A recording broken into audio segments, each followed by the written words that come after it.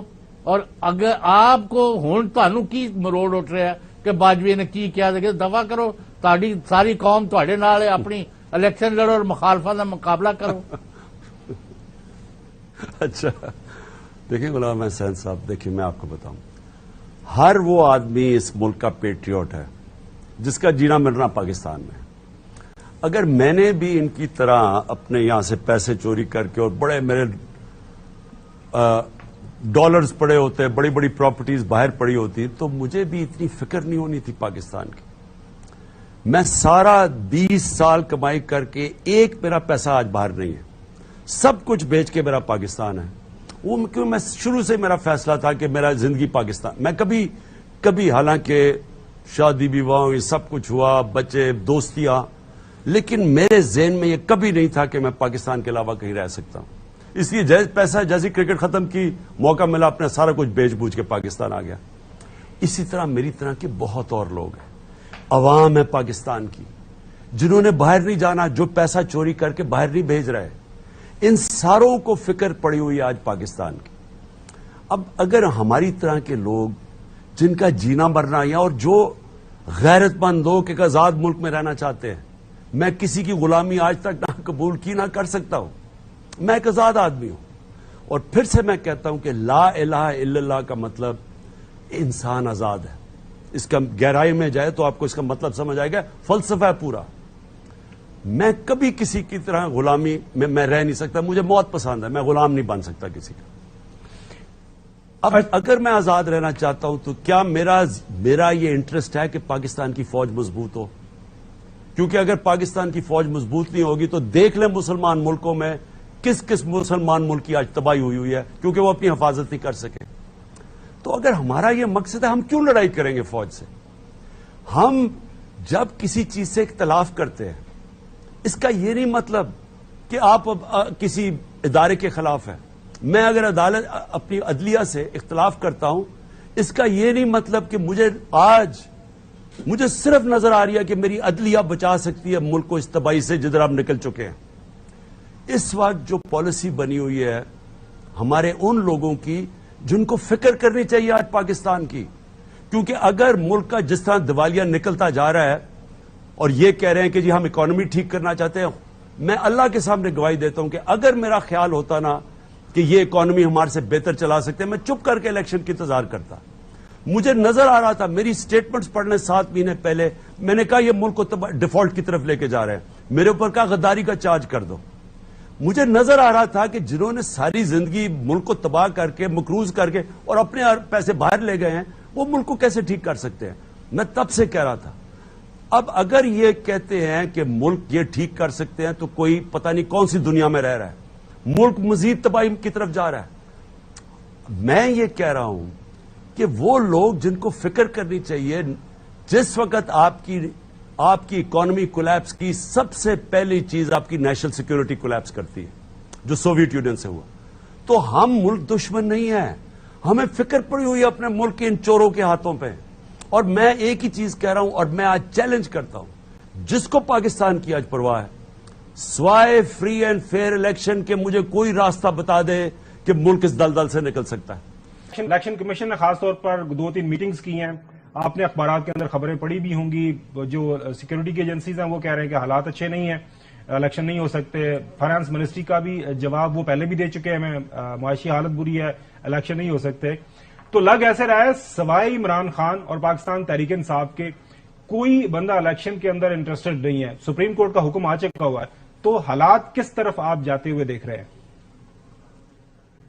دیکھیں خاور، حالات کیوں ایسے ہیں؟ ہماری گورنمنٹ گرائی، اور عموماً جب گورنمنٹ گراتے ہیں تو آپ کو پتہ لوگ مٹھائیاں بانٹتے ہیں. پبلک نکلنی شروع ہو گئی ہمارے ساتھ ان چوروں کی، ڈاکو کی شکلیں دیکھ کے جو ایک دوسرے کو برا بھلا کہتے تھے. کرپشن کیسز، زرداری کو نواز نے جیل میں ڈالا، کیسز ایک دوسرے کے لیے کیے، دونوں چور کہتے تھے. سب جب اکٹھے ہو گئے تو پبلک کو یہ بیوقوف سمجھتے ہیں، یہ لوگوں کو انسان ہی نہیں سمجھتے. انہوں نے سمجھا جی پبلک یہ آرام سے ہضم کر دے گی، ان کے اور ان کے ہینڈلرز نے ساری ادھر آ گئی. اور وہ جب الیکشنز ہوئے تو یہ کبھی بھی نہیں ہوا کہ گورنمنٹ باہر ہو، اسٹیبلش آپ کے اگینسٹ ہو، ساری پارٹیز بھی اکٹھی ہو جائیں اور 37 میں سے 30 بائی الیکشن ہم جیت جائیں. اب اس کی وجہ سے خاص طور پہ راجن پور کا جو الیکشن ہوا ہے، اس جام پور کے الیکشن سے ان کی کانپیں ٹانگنی شروع ہو گئی. ادھر سے ان کی اب 1 پوائنٹ ایجنڈا ہے، کسی طرح الیکشن سے نکلو.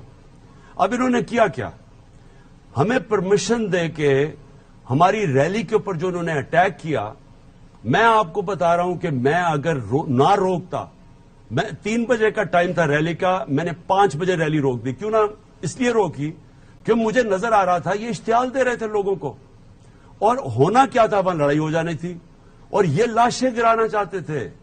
اور یہ جو بیچارہ اس سے ہوا ضلع شاہ سے، یہ ہمیں خوف پھیلانا چاہتے تھے، ایک ڈرانا چاہتے تھے، ہمارے اوپر ہی کیسز کرنا چاہتے تھے.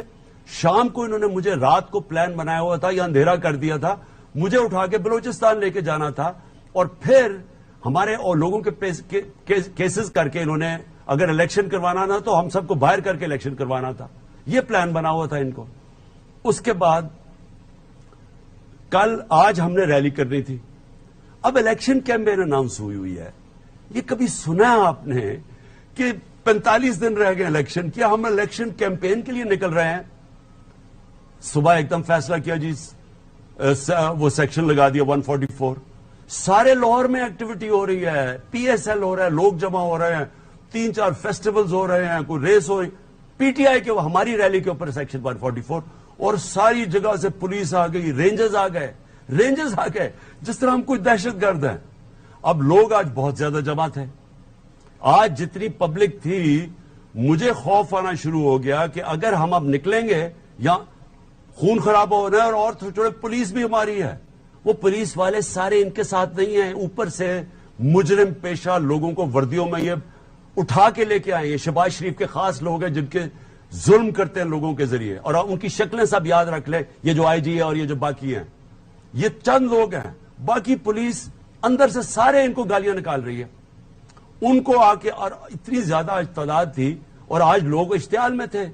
ضلع شاہ کی وجہ سے اتنا غصہ ہے لوگوں کے اندر. مجھے خوف تھا کہ وہاں لڑائی ہونی تھی اور پولیس والوں کو بھی انجریز ہونی تھی، اس لیے میں نے پھر پوسٹ پون کی. اب میں کل عدالت میں جا رہا ہوں. ہم عدالت سے اب پوچھنے لگے ہیں کہ ہمیں یہ بتا دیں کہ کیا تحریک انصاف کو الیکشن کیمپین کرنے کی اجازت ہے یا نہیں ہے. مریم پھرتی جا رہی ہے، اسٹیٹ پروٹوکول، پولیس ایسکورٹ کے اندر، اسٹیٹ پیسے کے اوپر وہ جلسے کر رہی ہے، اس کو اجازت ہے، لیکن ہمیں اجازت نہیں ہے. کیا یہ لیول پلینگ فیلڈ ہے؟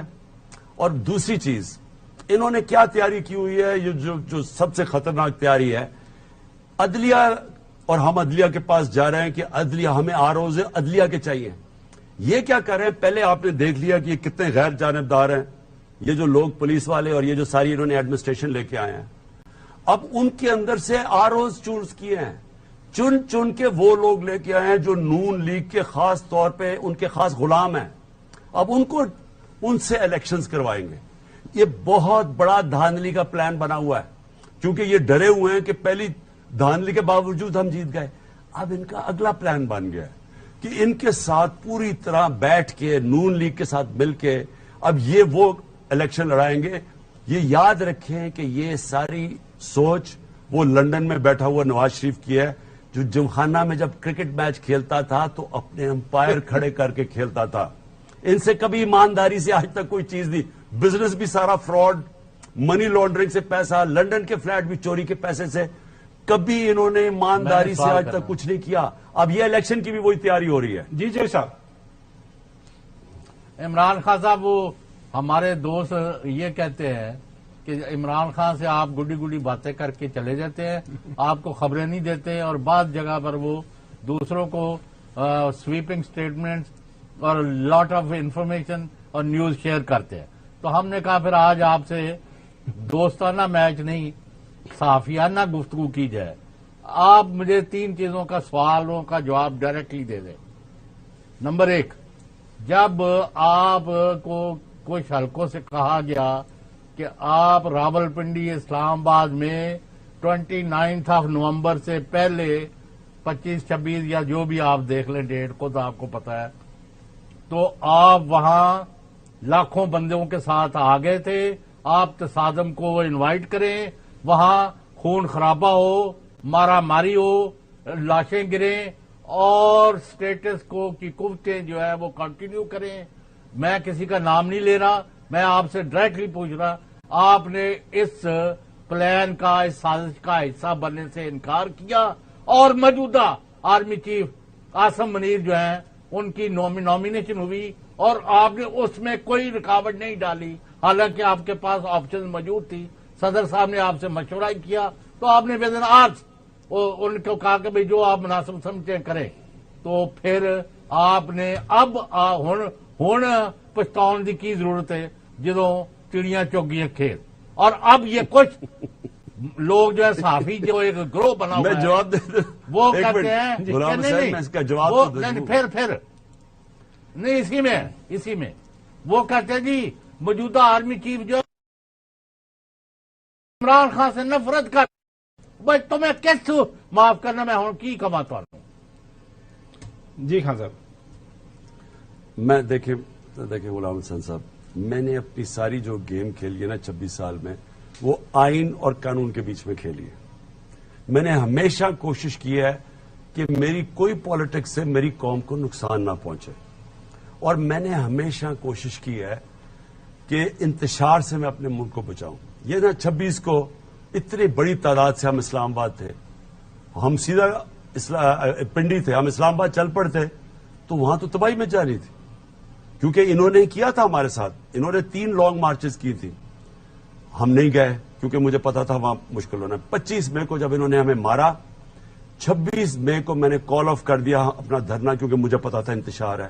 یہاں 2 دفعہ میں نے کال آف کیا، آج بھی اور جب 8 مارچ کو، کیونکہ مجھے پتا تھا خون ہونا ہے.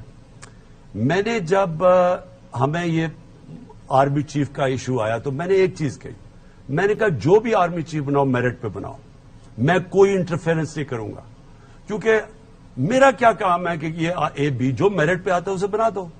کیونکہ میں نے کوئی آرمی چیف سے کوئی مدد تو نہیں مانگنی، مجھے تو کوئی اپنی کوئی کرپشن تو نہیں جو میں نے بچانی ہے. مجھے کیا فرق پڑتا ہے کون آرمی چیف ہو، اس کو فرق پڑتا ہے جو لندن میں بیٹھا ہوا ہے.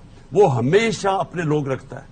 اس نے اس ملک کا بیڑا غرق کیا کیونکہ اس کو میرٹ کا سمجھ ہی نہیں ہے. سارے اپنے ٹبر کو اوپر بٹھا دیا آ کے اس نے. اب یہ جو ساری نون لیگ کا بیڑا غرق ہو رہا ہے یہ میری وجہ سے نہیں ہو رہا، اپنی بیٹی کو اوپر بٹھا دیا ہے. وہ پرانے لوگ جن کا اتنا تجربہ ہے وہ آرڈر لیں گے اس خاتون سے جس نے 1 گھنٹہ زندگی میں کام نہیں کیا، وہ ہر دوسرے دن کوئی ایسی بات کر دیتی ہے جو ہمارا فائدہ کروا دیتی ہے. کیونکہ میرٹ کے نام کی ان کو سپیلنگ ہی نہیں آتے. ادھر وہ زرداری بیٹھا ہے، وہ اپنے بیٹے کو تیار کر رہا ہے. ان دونوں، اس نے اپنی پارٹی برباد کر دی ہے، اس نے اپنی پارٹی برباد کر دی ہے، اور ان کو یہ اہلیت ہی نہیں رکھتے فیصلہ کرنے کے لیے. لیکن آئین یہ کہتا ہے کہ پرائم منسٹر آرمی چیف بنائے گا. ہم آئین کے ساتھ چلے. جو پرائم منسٹر نے فیصلہ کیا، ہم نے الوی کو کہا کہ ہاں کوئی ریٹائرمنٹ کا ایشو تھا، ہم نے کہا فکر نہ کرو، جو وہ کہتا ہے اس کے ساتھ چلو. ہم گئے کتاب کے ساتھ.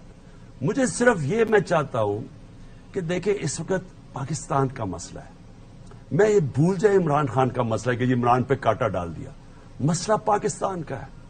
اگر یہ اسی طرح چلتا رہا ملک، دیکھیں چودھری صاحب یہ میرے ہاتھ سے نکل جائے گا. آج جو غصہ تھا، میں آج سارے لوگ یہاں تیار ہو گئے کہ جی یہ پولیس نے ہمارے سے زیادتی کی ہے اور وہ یہ 141 ہمارے خلاف ہے. باقی سارے لاہور میں لوگ نکلے ہوئے ہیں. میں نے روکا کیونکہ مجھے ان کی شکلوں سے نظر آ گیا تھا ضلع شاہ کا کتنا امپیکٹ پڑا لوگوں پہ. یا سارے باہر ایک آدمی ضلع شاہ سے پیار کرتا. مجھے تو پتا ہی نہیں تھا، مجھے تو بعد میں پتا چلا کہ اس کا کتنا امپیکٹ ہوا ہے. اب مجھے پتا تھا یہاں خون ہو جا رہا ہے، اس لیے میں نے روکا. اور میں کوشش، کیونکہ میں نے پھر سے آپ کو کہا میرا جینا مرنا اس ملک پہ ہے. میں نے باہر نہیں بھاگا. یہ سارے جیسے یہ اقتدار سے نکلتے باہر بھاگ جاتے ہیں، اور وہاں بینٹلی، مہنگی رولز روائس گاڑیاں، مہنگے فلیٹ، مہنگی دکان میں شاپنگ. یہ ان کے لیے پاکستان کیا اہمیت رکھتا ہے؟ یہ پاکستان کو استعمال کرتے ہیں اپنی ذاتی مفادات کے لیے لوٹنے کے لیے. ان کا سٹیک اور انٹرسٹ پاکستان میں نہیں ہے. مجھے یہ بتائیں, لندن میں تو میں, انگلینڈ میں میرا جتنا ٹائم وہاں گزرا ہے, کیونکہ میں کرکٹ کھیلتا تھا, میرا تو پیسہ کماتا تھا, وہاں میری پروفیشن تھا, میں تو سارا کچھ چھوڑ کے پاکستان ہوں. ان کا کون سا کوئی دادا رہتا تھا, یہ کوئی بیکنگھم پیلس میں پیدا ہوئے ہیں, یہ سارا ٹبر ادھر چلا گیا. اور رہن سہن دے کے میں لندن جانتا ہوں, اور یہ زرداری کا میں جانتا ہوں. اس کی بلداول کی ساری زندگی, اگر زرداری دنیا سے چلا گیا, اس کی ساری زندگی لگے گی اس نے کدھر کدھر پیسے چھپائے ہوئے ہیں باہر. ان لوگوں کو اگر آپ ملک کے اوپر مسلط کر دیں اور مجھے کہیں کہ آپ ان کو قبول کر لیں, میں مر جاؤں گا, ان کو قبول نہیں کروں گا. میں سمجھتا ہوں یہ اگر جو مرضی مجھے کہے, چاہے کوئی اسٹیپ مرضی کہے, میں ان کو کبھی قبول نہیں کروں گا. ایک چھوٹی سی ویلکم بیک. اچھا خان صاحب, حکومت بازید ہے خاص طور پر رانا ثناء اللہ کہ ہم نے عمران خان کو گرفتار کرنا ہی کرنا ہے. وہ پلان یہی بنا ہوا ہے کہ عمران خان اور پارٹی کی جو سرکردہ قیادت ہے ان کو گرفتار کریں, جیل میں ڈالیں, اور اس کے بعد پھر الیکشن کی طرف جایا جائے. تو آپ کی غیر موجودگی میں پارٹی کو کون لیڈ کرے گا؟ ناظرین, ہمارا ذرا رابطہ منقطع ہو گیا خان صاحب سے, اس کو بحال کرنے کی کوشش کر رہے ہیں جو ہی رابطہ بحال ہوتا تھا. اچھا چوئی صاحب, جی چوئی صاحب, ابھی وہ ہمارا رابطہ منقطع ہو گیا خان صاحب کے ساتھ, اس کو بحال کرنے کی کوشش کر رہے ہیں. تو ابھی تک جو خان صاحب کی گفتگو, جی خان صاحب آپ سن, لیکن میرا سوال بہت ضروری ہے. جی سر, آپ کا سوال لیں گے. خان صاحب سن پا رہے ہیں ہمیں؟ مجھے سمجھ نہیں آئی, آپ یہ کہہ رہے ہیں کہ وہ جیل میں ڈال دیں گے تو کیا ہوگا؟ میں یہ کہہ رہا ہوں کہ حکومت بازد ہے کہ ہم نے عمران خان کو گرفتار کرنا ہے. عمران خان گرفتار ہو جاتا ہے تو عمران خان کی غیر موجودگی میں پارٹی کی قیادت کون کرے گا؟ کیونکہ انہوں نے گرفتار اس لیے کرنا ہے کہ یہ میچ کھیل ہی نہیں سکتے صحیح معنی میں. یہ یاد رکھیں خبر کہ کرکٹ کی 150-200 سالہ تاریخ میں جو کپتان نیوٹرل امپائر لے کے آیا تھا اس کا نام عمران خان تھا, جس کی وجہ سے آج نیوٹرل امپائر ہیں. یعنی جو میچ فیئر اینڈ سکوائر جیتنا چاہتا تھا وہ کسی امپائر کی مدد نہیں چاہتا تھا. یہ انہوں نے میچ کھیلا ہی نہیں سوائے امپائروں کو ساتھ ملا کے. تو ان کا اب مصیبت پڑ گیا ہے کہ امپائر ساتھ ملا کے بھی یہ میچ نہیں جیتا جا رہا. لہٰذا اب عمران کو راستے سے ہٹایا جائے, قتل کرو یا اس کو جیل میں ڈالو. اس کے لیے ہم تیار ہیں. ہم نے اپنے پورا سسٹم بنایا ہوا ہے, فرسٹ, سیکنڈ, تھرڈ ٹیئر, کیونکہ یہ ہو سکتا ہے کہ دوسرے پہلے ٹیئر کو بھی کریں. ہم نے سیکنڈ بنایا, تھرڈ بنایا, جن کو ہم اناؤنس نہیں کریں گے کیونکہ ان کو اگر اناؤنس کریں گے ان کو پتہ چل جائے گا. لہٰذا ہم نے پورا پلان کیا ہوا ہے. اور انشاءاللہ دیکھیں یہ میچ وہ ہے, یہ جو مرضی کر لیں, یہ نہیں آپ جیت سکتے کیونکہ عوام ادھر آ کے کھڑی ہو گئی ہے. اور یہ عوام کو بھیڑ بکریاں سمجھتے ہیں, یہ سمجھتے ہیں جھوٹ بول کے یہ سارا جو ٹی وی چینلز انہوں نے ساتھ ملائی ہوئی ہیں, جن کو ضمیر خریدے ہوئے ہیں جن لوگوں کے, آج کل کیمرہ والے ہر وقت جو ہے وہ فون کرتے رہتے ہیں. جیت سکتے کیمرہ والے ہر وقت فون کرتے رہتے ہیں, خان صاحب کی آواز بند کریں, خان صاحب کو کی تقریریں. کیمرہ سے کیا خاص محبت ہے آپ کو سر؟ میں وہی کہہ رہا ہوں نا کہ جس کو یہ لیول پلینگ فیلڈ کہتے ہیں اس کا مطلب یہ ہے کہ دوسرے کے ہاتھ باندھ دو اور اگلے ہاتھ کے میں بندوق پکڑا دو اور کہو جی اب یہ لیول پلینگ فیلڈ ہے. یہ ان کا یہ مطلب ہوتا ہے کیونکہ انہوں نے, جس طرح میں نے کہا, انہوں نے ایمانداری سے آج تک کوئی چیز کی نہیں. میں آپ کو بیٹ کرتا ہوں کہ انہوں نے امتحان میں اگر پرچے دیے ہو نا وہ بھی کوئی اور دیتا ہوگا کیونکہ ان میں کیپبلٹی نہیں ہے. چوئی صاحب آپ سے سوال کرنا چاہ رہے ہیں. کر کے رکھ دیا. جی چوئی صاحب. جی عمران خان صاحب. جی چودھری خان صاحب, میں سنی سنائی باتوں پر نہیں جاتا. ایک دوسری شخصیت ہے ملک میں, ڈاکٹر عارف علوی, صدر اسلامی جمہوریہ پاکستان. ان کو اور عمران خان کو سابق آرمی چیف قمر جاوید باجوہ نے یہ فرمایا کہ جناب جو اگر میں نہ ہوا الیکشن کے وقت تو جو آپ میری جگہ آئیں گے وہ ان پر آپ اعتبار نہیں کر سکیں, الیکشن آپ کا خراب کر سکتے, لہذا you should stay with me. آپ نے اس سازش اور منصوبے کا حصہ بننے سے کیوں انکار کیا؟ اور اب یہ جو ایک دوسرے چینل پر بیٹھ کے خواہ مخواہ جھوٹ پر مبنی پروپیگنڈے کر رہے ہیں ریگارڈنگ موجودہ لیڈرشپ, کیا کہیں گے آپ؟ جی ہاں صاحب. دیکھیں اس نے یہ بھی کہا اور اس نے ایک اور بات کہی. اس نے کہا کہ اگر تم سمجھتے نا میں تمہارے لیے برا تھا, تم دیکھنا کہ اب یہ تمہارے ساتھ کیا ہوتا ہے. یہ بھی اس نے مجھے میسج بھجوائی کہ اب تم دیکھنا کہ اگر تم سمجھتے ہو کہ میرے دور میں بڑی سختی تھی اور مجھے افسوس سے کہنا پڑتا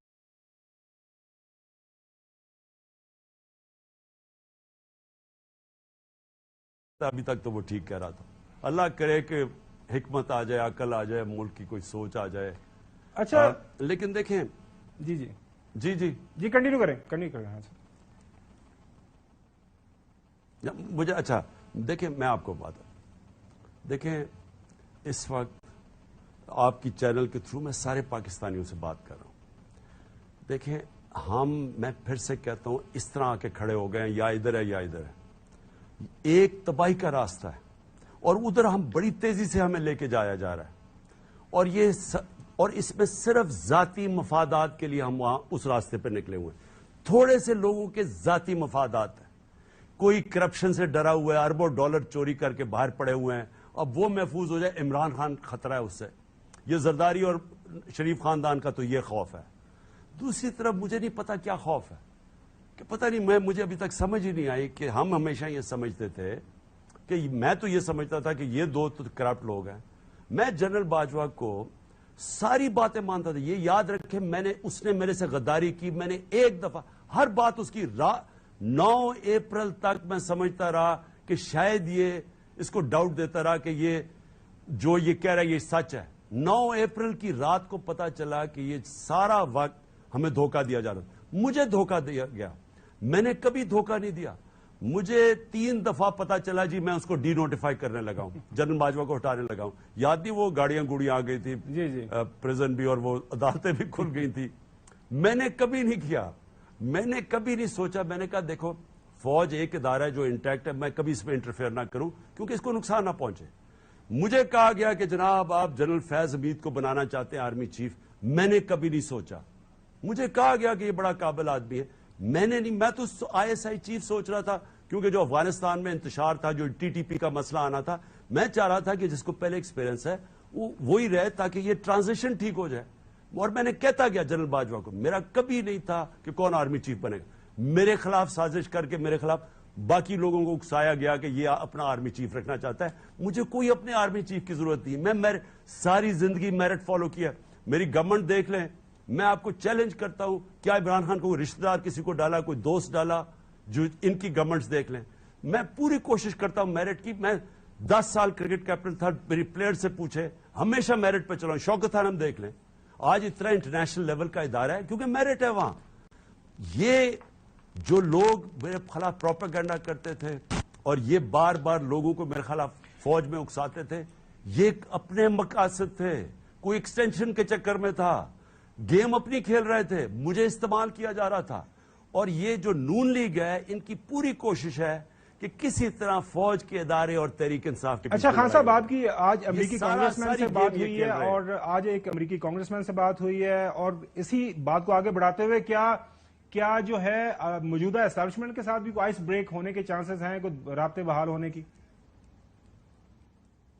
دیکھیں میں نے کہا میرے دروازے کھلے ہیں. اس کو غلط طرف لیا گیا جس طرح کہ میں کوئی بڑا کمزور ہوں, میں ڈر گیا ہوں, میں کوئی چاہ رہا ہوں میں ملک کی خاطر اپنے سارے دروازے کھلے رکھتا ہوں ہمیشہ, جو ملک کو فائدہ ہو. لیکن میں یہ چوروں سے کبھی نیگوشیٹ نہیں کروں گا. میں نہ ان سے ہاتھ ملاؤں گا نہ ان سے ملوں گا, کیونکہ یہ ملک کے مجرم ہیں.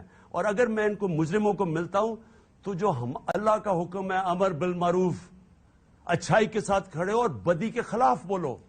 یہ آپ معاشرے کو تباہ کرتے ہیں جب مجرموں کو ہم مین سٹریم میں لے آتے ہیں, جو جنرل باجوہ نے کیا. یہ ملک کی تباہی کا راستہ ہے. اس لیے میں سب سے بات کروں گا. لیکن دیکھیں جو بریڈ شرمن نے میرے سے بات کی, ان کو سمجھ نہیں آ رہی جو کسٹوڈیل ٹارچر ہے, یہ دنیا کے اندر اس کے خلاف آواز اٹھتی ہے. آپ ساری دنیا میں چلا گیا, پہلے اعظم سواتی کو کسٹوڈیل ٹارچر ہوئی, اس سے پہلے شہباز گل کو, ہمارے اب یہ جو ذل شاہ کا ہوا ہے, اماد یوسف صاحب, ہمارے جو اماد یوسف صاحب آپ کے ایک نہیں ہیں. ابھی تو سوشل میڈیا کے لوگوں کو آپ کو پتا نہیں ہے. میری بچاری باپ نے مجھے ٹیلی فون کر کے کہا, اپنی بیوی سے بھی بات کروائی, کہتے ایک ینگ لڑکے کو اٹھا کے لے گئے, یہی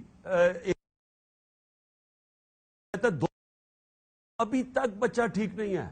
ایسی ٹارچر کی ہے, مجھے کسی اور نے بتایا, وہ ابھی تک سو نہیں سکتا جو انہوں نے ظلم کیا ہے. اور کتنے اور بچے ہیں وہ اتنے ڈرے ہوئے, ان کو ڈرا کے بھیجتے ہیں کہ اگر تم کچھ بولے تو ہم تمہیں پھر چھوڑیں گے نہیں. وہ سب کو ڈر جاتے ہیں ان سے لوگ. میری آخری بات, جی بریڈ شرمن نے یہ کہا اس کے اوپر کسٹوڈیل ٹارچر پہ, اور خاص طور پہ ضلع شاہ کو جس طرح انہوں نے قتل کر کے, ٹارچر کر کے, مار کے پھر جھوٹ بول رہے ہیں اور کہہ رہے ہیں ایکسیڈنٹ ہے, یہ ساری دنیا میں گیا ہے. چلیں خان صاحب, وقت دینے کے لیے شکریہ. امید ہے ناظرین آپ کو آج ہماری خان صاحب کے ساتھ گفتگو پسند آئی ہوگی. اسٹے ود اس, انشاءاللہ آپ سے کل دوبارہ ملاقات ہوگی. اللہ حافظ.